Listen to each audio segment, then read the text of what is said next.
신약성경 요한계시록 16장 1절 말씀 보겠습니다. 성경 본문은 개역성경으로 봅니다.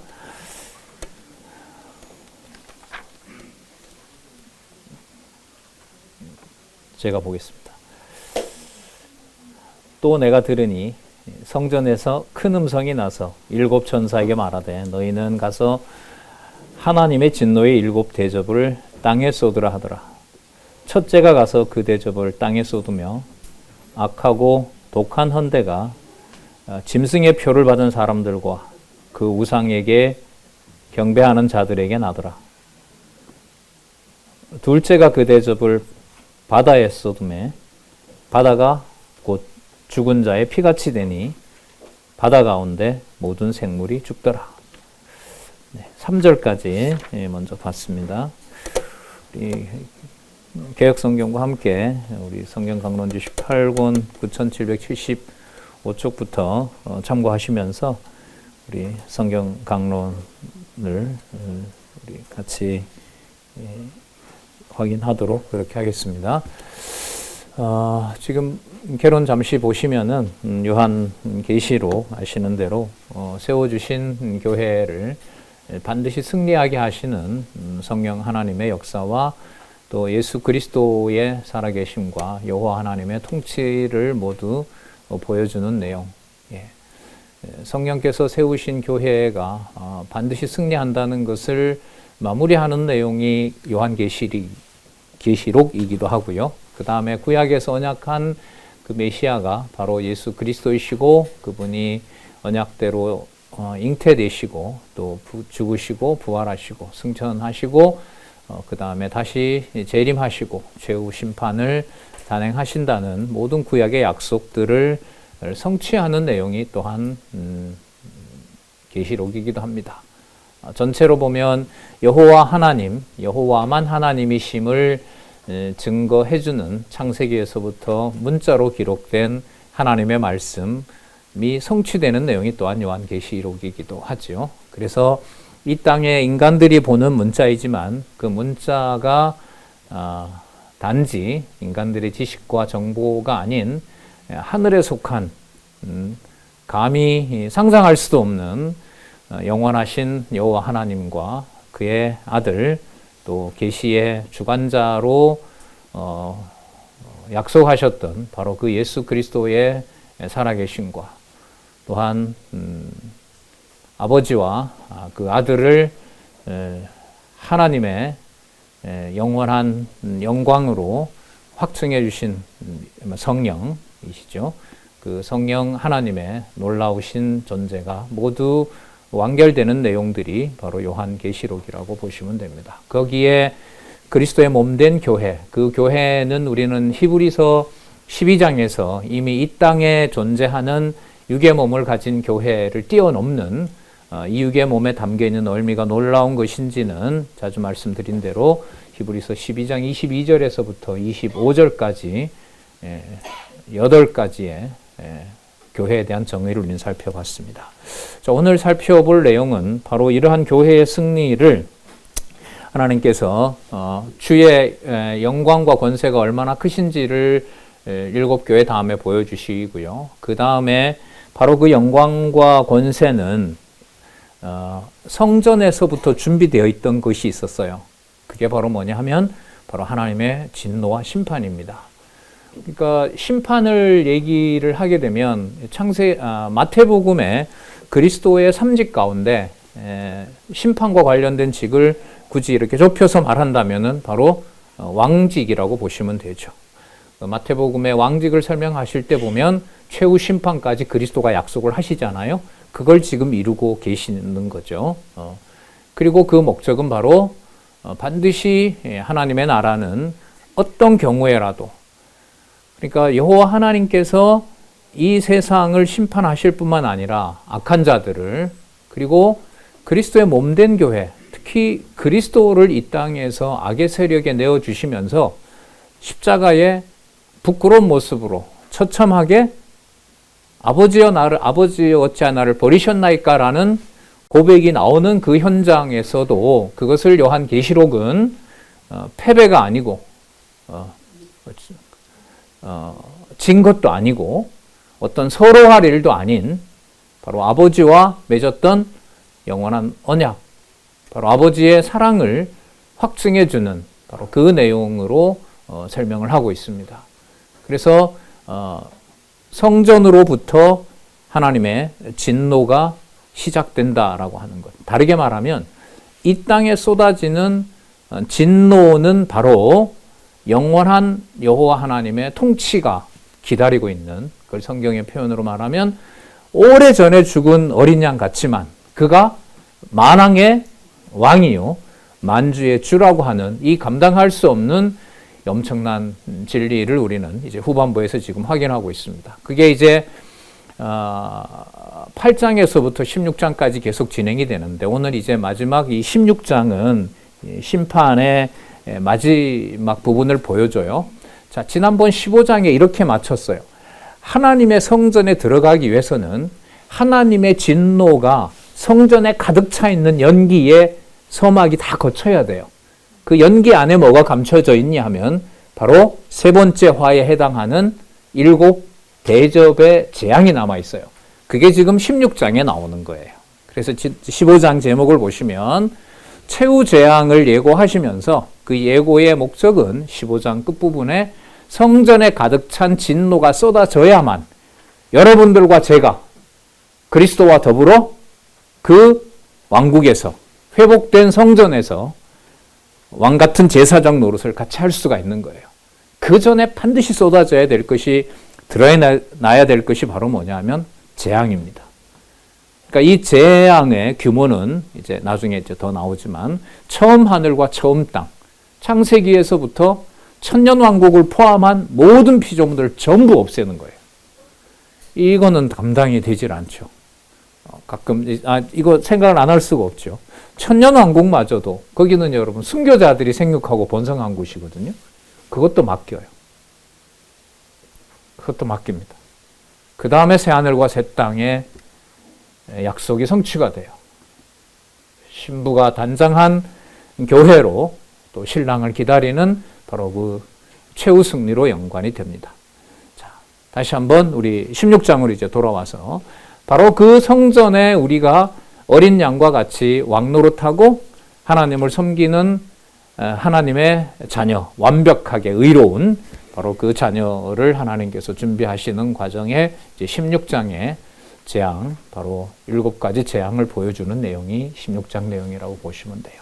그 다음에 이제 17장에서부터 승리와 승리의 결과인 감추었던 바로 그 교회라는 이름, 그리스도께서 음부의 권세가 이기지 못하다고 약속하셨던 그 승리의 교회가 어떤 것인지 그걸 우리가 다음에 기대할 수가 있습니다.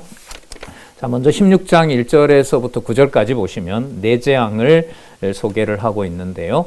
16장 1절 조금 전에 우리 봤죠. 또 내가 들으니 성전에서 이렇게 되는 거죠. 그러니까 여러분 성전 개념이 재앙 개념으로 요한계시록 전에는 그렇게 많이 설명이 안 됐어요.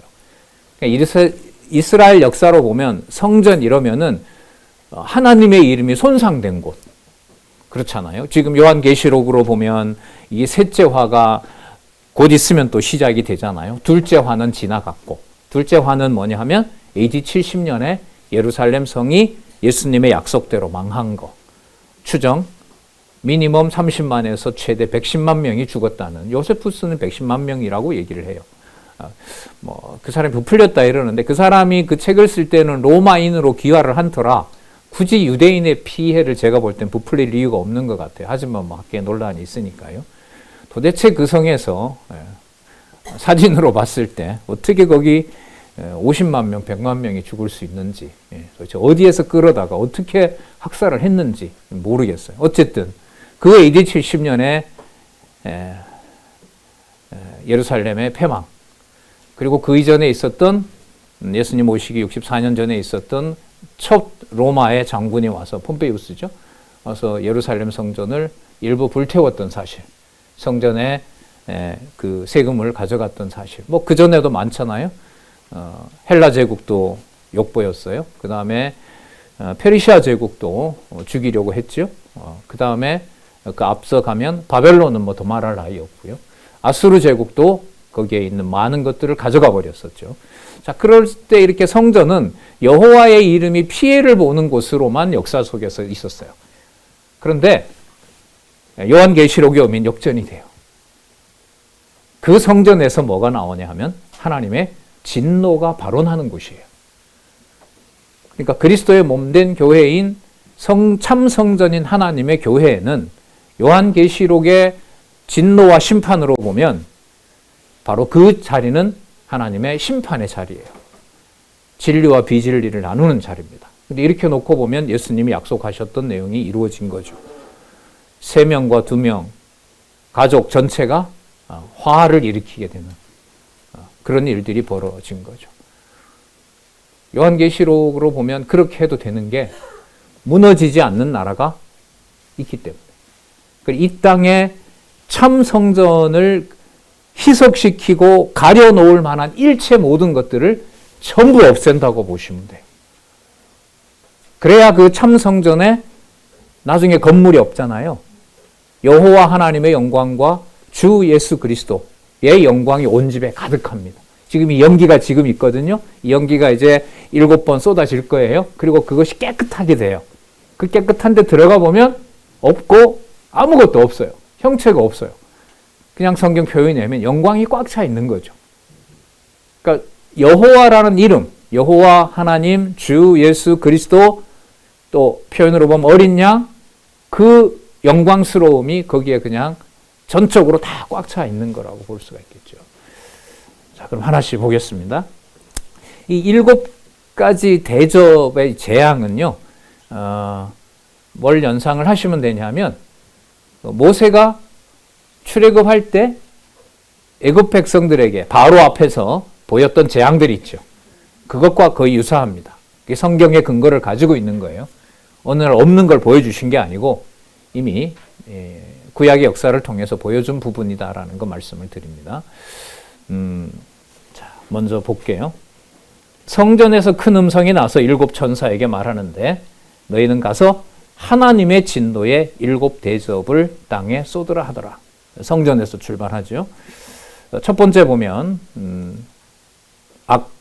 땅에 쏟으며 악하고 독한 헌대가 짐승의 표를 받은 사람들과 그 우상에게 경배하는 자들에게 나게 됩니다.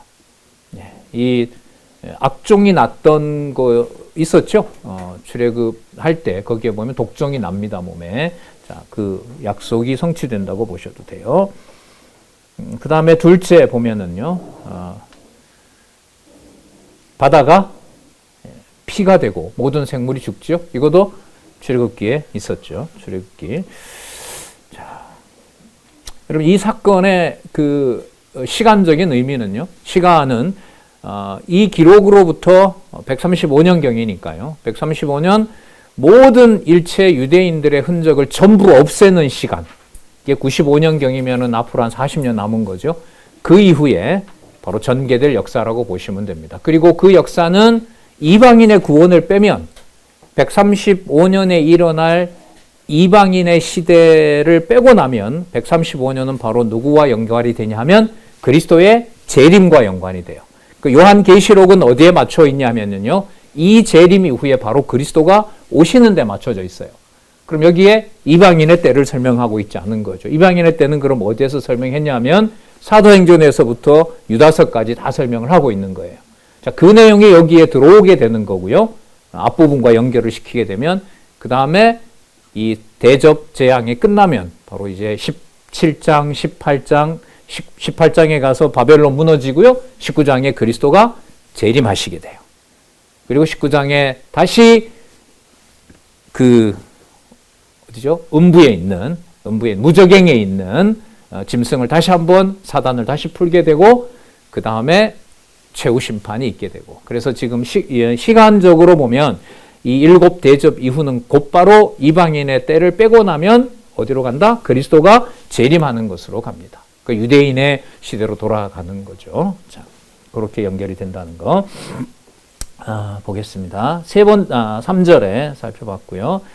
그 다음에 4절부터 7절 셋째 재앙을 한번 볼게요. 셋째가 그 대접을 강과 물 근원에 쏟음에 피가 되더라. 내가 들으니 물을 차지한 천사가 가로되, 소개를 합니다. 계시의 목적이죠.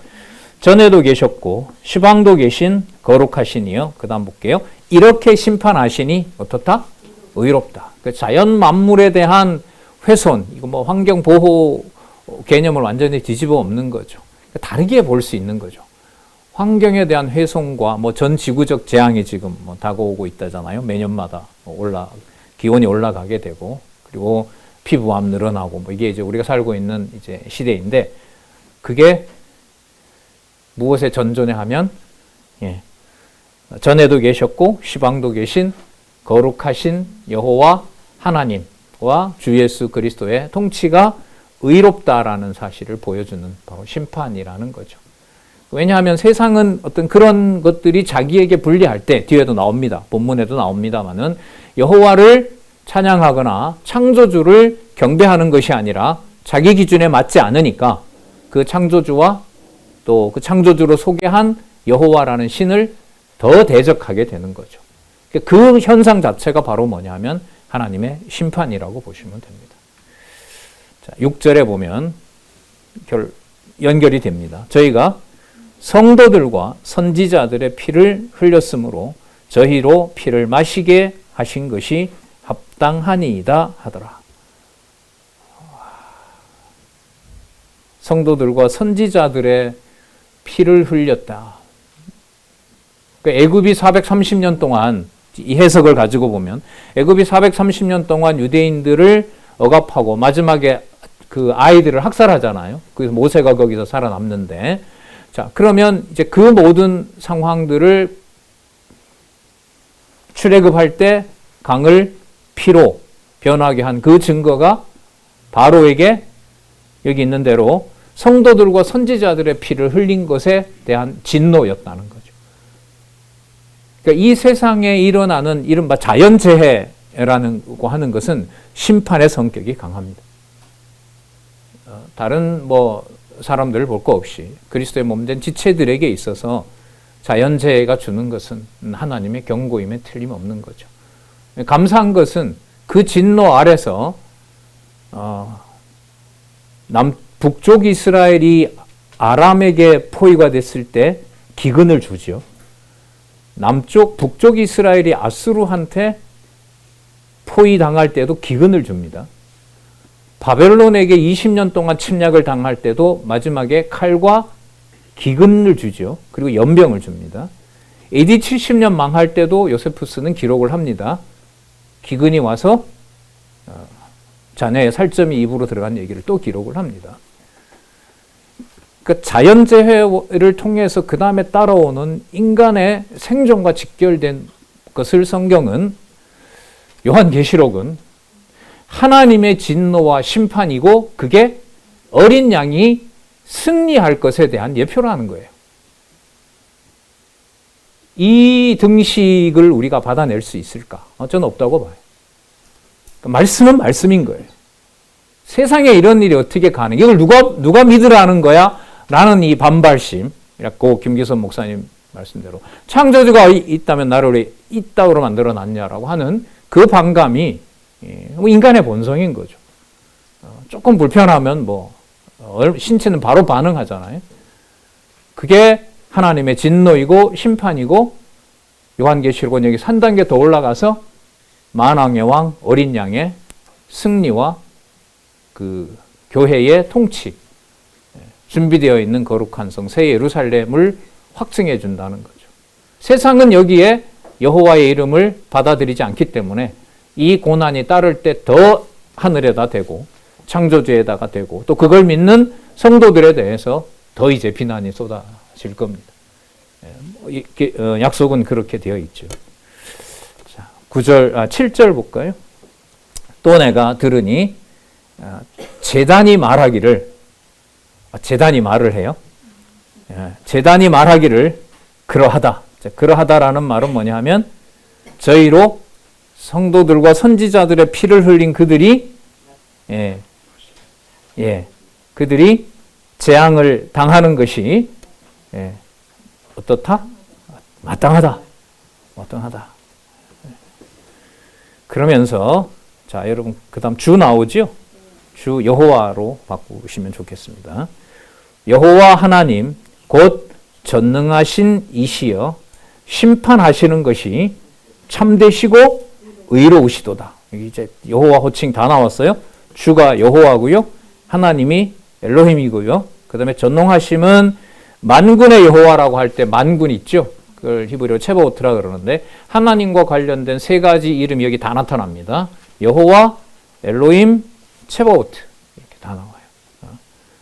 주라는 말 속에는 또 히브리인들은 여호와로 못 부르니까요. 이 용어를 번역을 할 때는 아도나이로 바꿉니다. 그러니까 아도나이는 여호와고요. 여호와는 엘로힘이고요. 엘로힘은 지금 이게 전쟁과 관련되잖아요.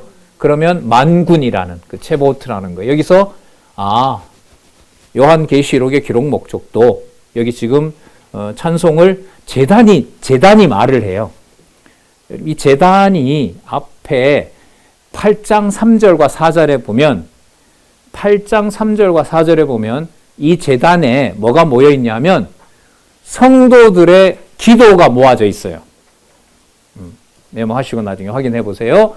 8장 3절과 4절에 제단 안에 성도들의 기도가 있어요. 그게 무슨 기도냐 하면 교회가 이렇게 핍박당하는데 하나님 왜 가만 계시지요? 이거예요. 그걸 지금 16장에 와서 뭘 해주시는 거냐 하면 신원해 주는 거예요. 여기서 이제 들어주시는 거예요. 빨리 좀 들어주시지.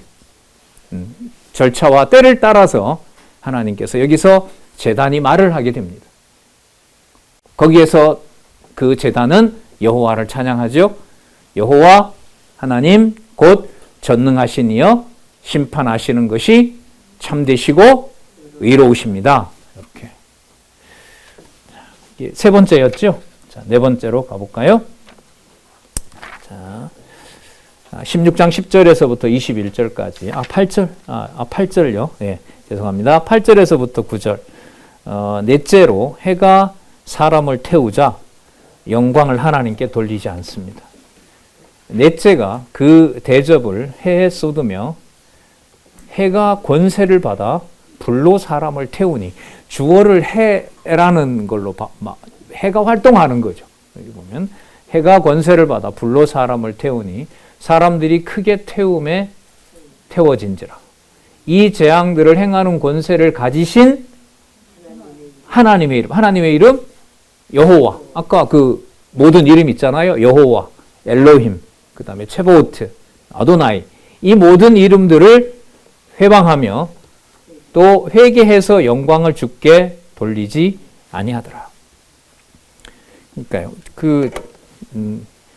고생하면 뭐 사람이 남들도 더 이해하게 되고 이런 게 아니에요. 하나님의 진노는 극심한 고통을 겪게 되면 창조주 앞에 굴복하는 것이 아니라 왜 내 마음대로 세상을 주관하지 않고 창조주 마음대로 하느냐. 그 주권성에 대한 반란이, 항의가 반드시 오게 되는 거죠. 이게 이제 말세에 아주 분명하게 드러난 그 증거라고 할 수 있습니다. 사실 그런데 이것은 그리스도께서 이미 오셔서 다 약속한 바예요. 요한복음에 보면 어떤 말씀을 하시냐면 세상이 너를 미워할 때 그때 내가 너를 사랑한 줄 알아라 이렇게 얘기하세요. 그러니까 무슨 뜻이냐면 세상이 우리를 배척하는 게 아니고 그걸 요한복음은 약속을 이렇게 했어요. 세상이 배척하는 게 아니고 세상이 너는 여기에 속한 사람이 아니다라는 걸 보여준다는 거예요. 그러니까 이렇게 밀치는 게 아니라 위로 던진다는 개념이에요. 너는 어디에 속한 자이다? 하늘에 속한 자이다. 그러니까 예수 그리스도는 그럼 자신의 죽음을 어떻게 받아들였을 것 같아요? 나를 십자가에 매단 게 아니라 나를 어디로? 아버지께로 올려보냈다라고 받아들인 거예요. 그래서 요한 복음 본성에 의한 성취가 두 부분으로 나눠져 있죠. 첫 번째 천례, 그러니까 한국어로 아버지께로부터 오신. 자, 그 다음에 귀천, 하늘로 가시는 거예요. 하늘로 가시는 사건 안에 뭐가 있냐면 그리스도께서 다 이루었다라고 말씀하시는 십자가상에 달려있는 모습이 나오는 거예요. 그걸 16장에서 얘기를 하시죠.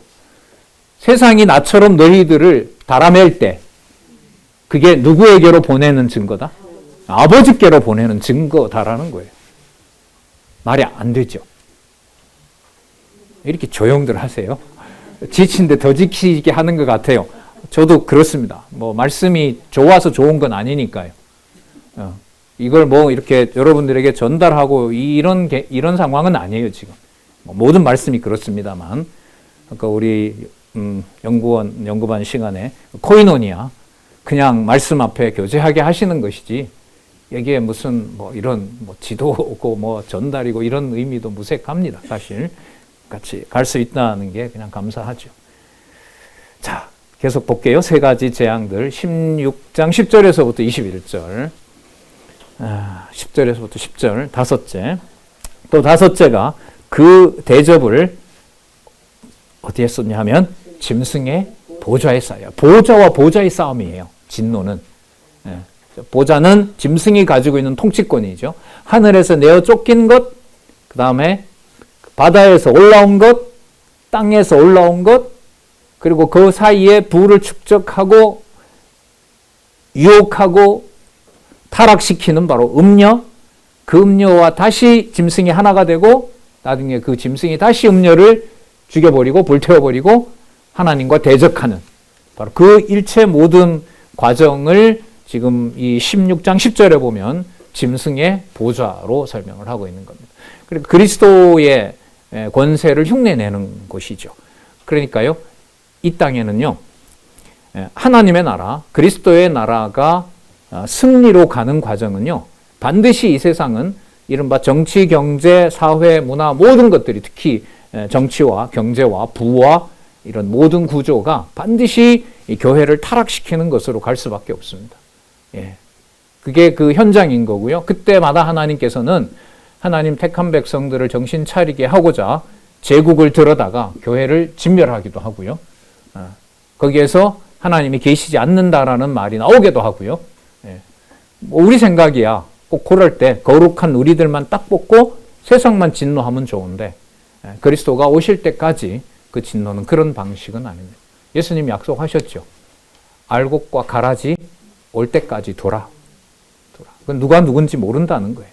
그래서 요한계시록은 이런 표현이 반복되죠. 귀 있는 자는 들을지어다. 지혜와 총명을 가진 자만 알지어다. 이렇게 구별을 합니다. 그러면 요한 사도가 보낸 이것을 하나님의 말씀으로 이 글을 받지 않는 자는 다 넘어지는 거죠. 네. 또 다섯째가 그 대접을 짐승의 보좌에 쏟으니 그 나라가 곧 어두워지며 사람들이 아파서 자기 혀를 깨물고 아픈 것과 종기로 인하여 하늘의 하나님을 회방하고 저희 행위를 회개치 아니하더라. 예.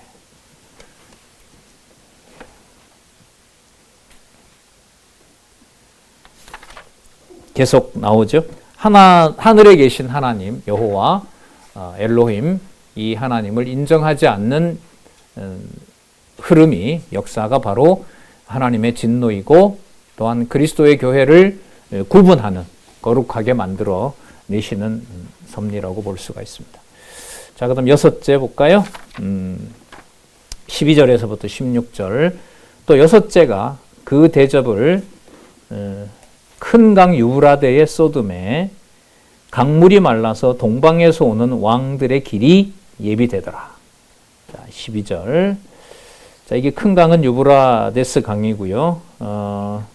유브라데스 강이 처음에 어디 나오냐면 창세기에 나오죠. 창세기에 보면 그 네 강이 나와요. 에덴 동산에서. 에덴 동산에서 네 강이 발원해서 바로 통치 언약을 이루는 에덴 동산을 결국 만들어내게 되거든요. 이 구조가 같은 거예요. 그럼 이때 그 유브라데스 강의 창세기에서 말씀하셨던 내용은 뭐냐면 여호와를 섬기는 바로 그 하나님의 이름이 있는 곳에서부터 아담에게 약속해줬던 언약이 성취된 것이 바로 에덴 동산이거든요. 자, 그럼 이 구조를 지금 요한계시록에 와서 유브라데스 강을 이제 언급함으로써 창세기에 약속했던 것들이 모두 성취되는 그 내용임을 여기서 알 수 있습니다. 참고로 동방에서 오는 왕들이라고 하면은요,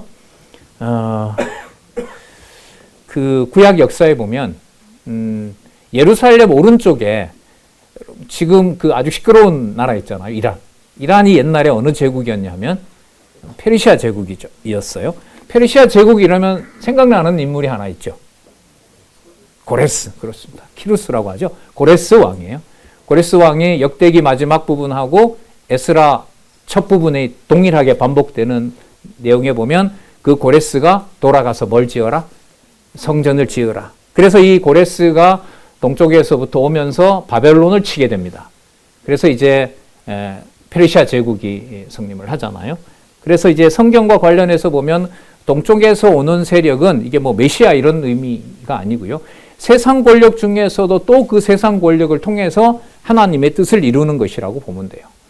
그 다니엘서에 보면 약속이 되어 있잖아요. 바벨론, 그다음 페르시아, 엘라, 로마 이렇게 해서 그 한때 두때 반때에 그리스도가 오시는 것으로 성취가 되잖아요. 그래서 이 여기서 말하는 이 동방에 오는 왕들이라고 하는 것도 뭐 미래에 따로 이렇게 나타날 사건이 아니고요. 구약에서 이미 하나님께서 이스라엘 역사를 통해서 보여준 사건의 근거를 두고 있다. 그래야 여러분 이 아까 우리 연구반에서 확인을 하셨죠? 그 세 번째 단락, 강론지 세 번째 단락 어떤 낱말로 시작하냐면 일찍이 이렇게. 자, 일찍이는 그러니까 신약 같으면 어디에서? 구약에서 이렇게 되죠. 구약 같으면은 창세기에서 일찍 이러면 창세전으로 가는 거고요. 그 다음에 창세기 이후부터 말라기까지 일찍 이럴 때는 어딜까요? 창세기에서부터. 창세기에서부터 약속된 내용들이 이루어지는 거고요. 점점 이게 신약에 와서 일찍 이럴 때는 예수님께서 말씀하신 거. 더 나가면 구약에서 약속하신 거. 그 일찍이라는 부사가 이게 중요합니다. 그 일찍이라는 부사는 다르게 말하면 언약하신 대로 성취하시고자 그걸 여호와께서 주관하시기 때문에 우리는 어떻게 부르냐면 언약하신 대로 성취하시는 것을 하나님의 능력으로 하기 때문에 언약, 성취, 섭리, 역사. 그 섭리라는 말을 꼭 넣는 거죠. 섭리는 통치 개념이에요. 그 개념을 우리는 요한계시록에서 지금 확인하고 있는 거예요. 그렇게 언약한 대로 지금 진노하고 계신다 하는 거죠. 그래서 그리스도의 통치권, 왕직에 대한 이 이해를 세상의 종교들은 잘 받아들이려고 하지 않아요. 왜냐하면 절대 주권이라는 게 누구 좋은 대로 하는 거냐 하면 왕 좋은 대로 하는 거거든요. 그 왜 대표적인 비유 있잖아요. 새벽부터 시작해서 일꾼에게 나중에 품삯을 나눠주는데 똑같이 나눠주고 나중에 그걸 항의하자 왕은 어떻게 말을 하냐 하면 내 것 가지고 내가 마음대로 하는데 네가 무슨 상관이냐. 이게 여러분 절대 주권이거든요. 그러니까 지금 이 내용이 신자들에게도 순교자들에게도 힘든 거예요. 그런 방식으로 하지 마시고 교회는 좀 보호를 해주세요. 하나님. 믿는 가정은 좀 보호를 해주세요. 왜 거기까지 흔드냐 말이죠. 이 순간 폭발을 해서 제가 불만이 많은가 봐요. 이런 모습으로 세워준 가정교회라면 좀 해주지. 뭐 나쁜 짓도 안 했는데 요건 좀 보호해 주시지. 예. 거기까지예요. 거기까지. 요한계시록 승리 개념이 다르죠. 당신 이름만 드러낼 수 있으면 가장 좋은 거예요. 왜 이 역사가 의롭고 의로운 재판이냐? 우리에게 좋아서? 아니죠. 아까 누구 이름 보존하고 드러내기에 가장 좋으니까 여호와 하나님 체바오트 아도나이 주 예수 그리스도 이 이름을 드러내기에 가장 좋은 걸 요한계시록은 그걸 승리라고 얘기합니다. 이쯤 되면 뭐 저 사람 때문에 그것 때문에 이거 다 말이 안 돼요. 마음은 못 받아들이지만 말은 다 안 되는 말들인 거예요. 그래서 여러분 이 개론 구조가 무서워요. 온갖 수천 마디가 다 있어도 한 번 올라갈 때마다 수천 개가 정리가 돼요. 그리고 끝에 올라가면 딱 하나만 남아. 무슨 말? 여호와만. 나머지 다는 필요 없다는 거 아니에요. 창조세계도 다 없애버리는데. 전 궁금했어요. 나중에 성전 안에 들어가면 성경은 적어도 그 안에 있을 줄 알았어요. 성경도 없어요. 거기 가면. 성경은 여호와의 계시 기록물이잖아요.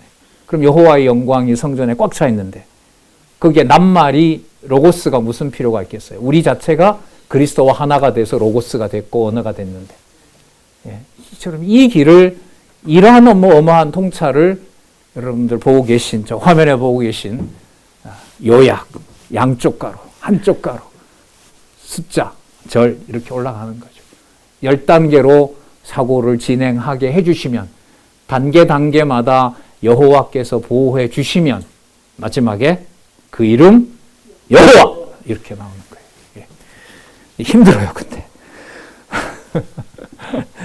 하나님 이렇게 하시는 게 믿음을 안 주면 진짜 낙오자 됩니다. 666에게 걸리면 그냥 가는 거죠, 순간. 버리고 가고, 뭐, 이래 믿어봤자 뭔 소용이 있냐, 그러고, 배워도 소용없다, 이렇게 그냥 저주하면서 떠나는 거죠. 자, 13절 보겠습니다. 동방에서 오는 왕들의 길이 예비되더라. 목적은 이 세력들을 진멸하려고 또 다른 세력을 쓰는 거예요. 또 내가 봄에 개구리 같은 새 더러운 영이 용의 입과, 자, 내어 쫓긴 거죠. 하늘에서 짐승이 바다에서 올라왔죠. 그 다음에 거짓 선지자 같이 올라왔고요. 거짓 선지자의 입에서 나오니 저희는 무슨 영이라? 귀신의 영이라. 개구리 재앙도 나왔죠. 출애기 8장에 나옵니다. 그걸 여기에서는 이제 귀신에 대한 예표로 설명을 하고 있습니다. 이적을 행하여 온 천하 임금들에게 가서 하나님 곧 전능하신 이의 큰 날에 전쟁을 위하여 그들을 모으더라. 이때 전쟁은요, 이 지상에 있는 바벨론이나 아수르처럼 헬라 제국, 예수님 오시기 한 160년 전에 그 셀루코스 왕조가 성전을 더럽히고 그걸 막 돼지 막사로 쓰고 유대인들을 탄압하고 학대하고 하던 그 모든 것들이 예표가 되어서요, 장차 올 하나님의 진노 아래는 이 전쟁은 틀림없이 교회를 향한 전투인 거죠. 지금 발전하는 이제 이 과학 발전으로 한 명이라도 이 지상 어디에는 이 짐승 권세로부터 숨을 사람은 없을 겁니다. 그게 이제 뭐 복음을 지키는 자의 손에 들린다는 약속은 아니니까요, 이게. 제가 코로나 전 2018년에 중국 갔었잖아요. 그때 이제 공안에게 잡힐 뻔했는데, 그때 이제 얘기를 할 때, 그걸 몇 년 전에 벌써 꽤 오래됐죠. 8년 전이잖아요. 그 스마트 안경을 끼고요, 1초 만에 2,000명을 포착한대요. 지금 그 AI 강국이잖아요, 거기 중국이. 지금은 뭐 1초 안에 뭐 눈 한 번 돌리면 뭐 보는 거는 보이지 않는 곳에 있는 인원까지 다 파악이 된다는 거죠. 그리고 그게 중앙 전산으로 다 입력이 되는 거죠. 예. 그러니까 그 어떻게 보면 신매덕이 통제될 수도 있을 것 같아요. 뭐 좀 딴 얘기인 것 같지만 아니죠. 딴 얘기는 아닌 것 같아요.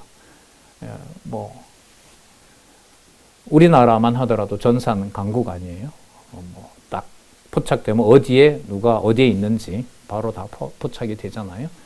그러면 여호와 경외하려고 이 워밍업을 한다 이러면 벌써 신호가 있는 거죠. 저 사람? 예를 들어볼까요? 우리 이제 곧 전자책 나올 텐데, 어떤 사람이 성남시 어디에서 접촉을 했는데, 성경 강론집에 접촉한다. 그럼 어떻게 돼요? 통제하는 거죠. 그렇게 모여서 줌에서 같이 사이버 예배 드리려고 해요. 예배도 드리고 찬양도 하고 말씀도 공부하고, 그럼 뭐 딱 통제되는 거죠. 아니면 이제 AI 보내가지고 로봇 보내가지고 딱 통제하고, 이게 현실화되고 있는 거잖아요. 하늘에서 불이 내려오는 건 내려오죠. 얼마든지 내려올 수 있는 것이고. 그러니까 그 모든 과정이 제목으로 위로 올라가야 돼요. 누구의 진노와 심판이다? 주의 진노와 심판이다. 신실한 자들을 더 신실하게 구분하기 위해서, 주 안에서 죽는 자들이 복이 있다는 것을 확인하기 위해서. 자, 계속 보겠습니다. 저희는 귀신의 영이라. 15절 보라, 내가 도적같이 오리니 누구든지 깨어 자기 옷을 지켜 벌거벗고 다니지 아니하며 자기의 부끄러움을 보이지 아니하는 자가 뭐가 있도다? 복이 있도다. 그러면 진노의 목적이 이렇게 계속 나오죠. 복 있는 자, 그리스도의 지체들, 하나님의 백성들. 자, 16절에 보시면 새 영이 히브리음으로 아마겟돈이라 하는 곳으로 왕들을 모으니라. 히브리서에 무기또라고 구약 역사서에서 많이 나왔죠. 그 이제 장소 이름이었고요. 그 무기또는 스가랴라든지 역대기에 보면 뭐냐면 큰 애통이 있는 곳이에요. 그 애통의 그 근원은 뭐냐면 하나님을 버리고 거기에 우상을 섬기다가 거기에다가 뭘 버리냐면 여러분 몰렉 제사라는 거 들어보셨어요? 구약에 보면 몰렉 제사가 있거든요. 그 몰렉 제사는 뭐냐면 자녀를 신에게 바치는 제사예요. 그러니까 이게 얼마나 이제 사악했는지 그게 계곡에 수두룩한 거예요. 그것이에요. 그러니까 그걸 바라보는 이제 부모들은 이제 애통할 수밖에 없는 거죠. 이건 장차 그리스도께서 이 땅에 오셔서 예수님께서도 얘기하시죠. 뭐 하는 자는 복이 있나니? 애통하는 자는 복이 있나니? 그 말씀으로 이루어지시는 거고요. 요한계시록에서는 그 애통을 슬픈 걸로 말하지 말라라고 얘기를 하고 계신 거예요. 그 자리가 바로 무슨 자리이기 때문에? 하나님의 진노와 심판이 임하는 곳이기 때문에. 여기서 이제 구분이 되죠. 하나님께서 우리나라도 이제 전쟁을 줬잖아요. 그야말로 동족. 과거에는 일본이 쳐들어오고 중국이 쳐들어오는 거였잖아요. 러시아가 쳐들어오고. 그런데 50년에 여러분 아시지만 누가 붙어요? 같은 이른바 한민족이 전무후무하게 한민족이 서로를 300만 죽이죠. 그 일을 줘버린단 말이죠. 결과는요. 북에 있던 교회가 남한으로 와서 남한교회가 지금과 같은 일이 된 거고 가장 명백한 사실이죠. 그 방법이 마음에 안 들죠. 그런 섭리를 두고 여호와를 찬양한다라는 말은 우리가 생각하는 감정으로는 안 돼요. 그럼 그게 큰 역사만 그럴까요? 개인의 가정 역사, 개인의 신앙은요? 다 그냥 거기서 뭔가 원인을 찾아서 요걸 잘 계산해서 앞으로 요 부분은 한번 고쳐보겠다. 고쳐보겠다는 것의 핵심은 있어요. 뭐냐 하면 이 상황이 되더라도 여호와 하나님을 경외하고 싶은 거는 좀 하나님 놔뒀으면 좋겠다. 그러니까 누구 이름에 대한 관심은 모아져요. 여호와 이름에 대한 관심은 모아지지 그게 어떤 방법론으로 다음에 일어나면 요렇게 하겠다. 이건 안 돼요. 이건 안 돼요. 통하면 좋겠어요, 저도. 그렇게 될 수가 없어요. 그게 바로 저는 진노 아래 담겨 있는 교훈이라고 봐요. 10가지 재앙을 내리잖아요. 근데 모세가 처음에는 하나님한테 따집니다. 가라고 바로에게 가라. 그럼 보내줄 것이다. 가는 사이에 하나님은 바로를 강팍해 하사. 이렇게 나오거든요. 7번째부터 모세가 이걸 깨달아요. 가서 바로한테 이거 내가 얘기하면 재앙이 올 거고 니들이 또 고쳐달라고 하면 내가 고쳐줄 텐데 그렇게 해도 너네들 날 안 보낸다. 너네들 백성 안 보낸다. 모세가 7번째인가 거기서 깨달아요. 하나님이 내어보낼 확실한 시간이 되어야 내보낸다. 그리고 하나님은 뭐라고 여호와께서는 약속을 했냐 하면 반드시 누가 죽어야 돼요? 애굽의 모든 장자가 죽어야 돼요. 그런데 지금 6번, 7번 들었는데 장자 죽는다는 얘기는 한 번도 안 했거든. 근데 이번에도 또 들어보니 장자를 죽인다는 얘기는 안 해. 그러니까 이번도 아닌 걸 알아요. 그럼 아닌 걸 안다고 했을 때 목적은 빨리 나가야 된다는 데 초점을 맞추면 왜 빨리 안 보내지 이렇게 돼요. 그런데 어디에다 맞추면 여호와라는 이름이 새겨진다라는 데 맞춰버리면 하나님 또 갑니다. 가지만 또 여호와 알려주시겠죠? 이런 식으로 이제 받아들이게 돼요. 능력이 없어서 9번 능력 보여준 거 아니란 말이죠. 로마서는 그걸 뭐라고 하냐면 하나님께서 인내하고 참으시지 아니하였다면 이미 모든 인류는 이미 심판 아래 있었을 것이다. 거기에 믿어야 될 하나님의 자기 백성이 있어서 하나님께서 인내하는 것이다. 자, 좀 더 볼까요? 17절에서부터 21절 7제로 번개, 음성, 뇌성, 큰 지진, 큰 우박 등의 재앙을 예고하는 내용이 나옵니다. 또 한번 확인해 볼게요.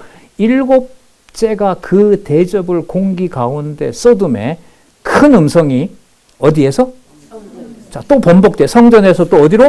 보좌로부터. 자, 그럼 아까 보좌로, 이 보좌가 아까 어떤 누구의 보좌였죠? 짐승의 보좌를 치는 거예요.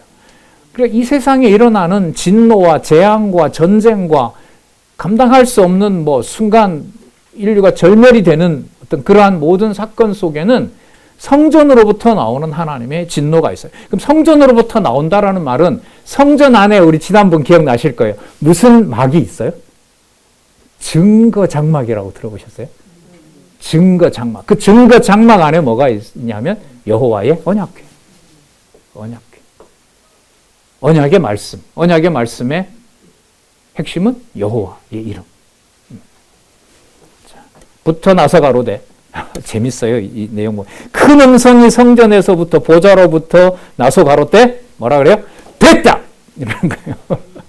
됐다. 그러니까 의로운 심판이 일곱째 대접으로 막을 내리는 것이 옳다. 이게 아멘 이 말 아니에요. 약속한 대로 됐다. 이렇게 되는 겁니다. 번개와 음성들과 내성이 있고 또 지진이 있어 어찌 큰지 사람이 땅에 있어오므로 이같이 큰 지진이 없었더라. 자, 그 다음 이제 진노가 큰 성 바벨론으로 향합니다. 아까 14장 8절에 나왔었죠. 벌써 큰 성이 세 갈래로 갈라지고 만국의 성들도 무너지니 큰 성 바벨론이 하나님 앞에 기억하신 바 되어 그의 맹렬한 진노의 포도주 잔을 받음에 각 섬도 없어지고 산악도 간데 없더라. 엄청난 천지 지변이 일어나게 됩니다. 그리고 또 하늘에서 또 중수가 한 달란트나 되는 큰 우박이 하늘로부터 사람들에게 내림에 사람들이 그 박제로 우방제약이죠. 우방재앙을 박제로 한문으로 해놨네요. 그 우박재앙으로 인하여 다시 한번 또 나옵니다. 누구를? 하나님을 회방하니 그 재앙이 심히 큼이라. 그러면 진노의 내용에는 이 세상은 누구를 더 대적합니까? 하나님을 점점 더 대적합니다. 대적하게 되고요. 그 진노는 어디에서 나오냐면 성전에서 나옵니다. 그리고 그거는 보좌를 움직이는 권세를 가지고 있어요. 이 지상을 통치하는 것과 관련된 행위가 됩니다. 진노로.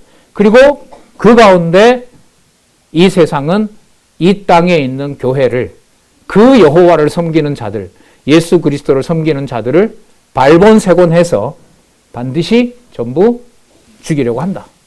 그 죽이는 것이 무엇을 준비하는 일이 되냐면 순교자의 수를 채우는 것이 되고요.